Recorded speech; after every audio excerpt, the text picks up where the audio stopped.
We have new details today about the fire at an apartment complex in Comstock Park that displaced nearly 20 people last week. No one was injured. The fire department says the fire at the York Creek Apartments was started by a lightning strike, which is a rare occurrence. Now we know more about the extent of the damage and the response from the apartment building owner. 13 News Side's Peter Elliott spoke with a woman whose family made it out safely. Peter? Elaine and Juliet, the tenant I spoke with is now living in a hotel that her insurance is paying for as her family works to figure out what's next. Most of her belongings are spread across 3 grocery bags and a box. She's just grateful her family members and pets are okay.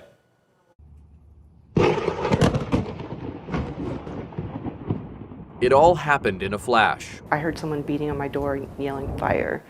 When I opened up my eyes, I could see fire coming through the corner of my bedroom, right above my head. She doesn't even remember taking this photo of the fire spreading across the ceiling. And then once I realized that my son was safe, I didn't care about anything else except for my cat. Sarah, who requested we not share her last name, is one of nearly 20 residents displaced by a fire that started early Saturday morning at the York Creek Apartments off of Alpine Avenue in Comstock Park. I moved to these apartments because I had gone through a divorce and I was rebuilding my life, which is already hard to do at 40 years old. And everything I've rebuilt in 3 years is you're thinking, well, it's gone. The Alpine Township Fire Department says it was started by a lightning strike. It dawned on me, I never heard one fire alarm. My neighbor woke me up, and if she hadn't woke me up, I would be dead. Fire Chief Jeremy Kelly says the building was up to code. It's normal for heat and smoke and everything to rise, so it's not going to activate those sprinklers. Smoke and fire detection, as well as sprinklers, are not required in the attic space.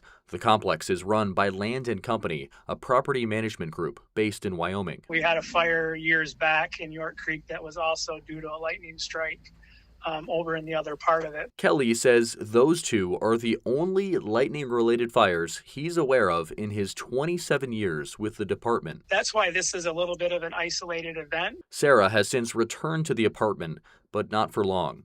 While many of her belongings are unsalvageable, she did find her 3 cats hiding in her son's room. Our babies were there, my kids are safe, and everything else is completely replaceable. And, we get to hug all of them tonight, and that makes it okay. Sarah says she didn't hear from building management about next steps until yesterday. A representative for Land & Company disputes that and says multiple calls and emails on their end went unanswered.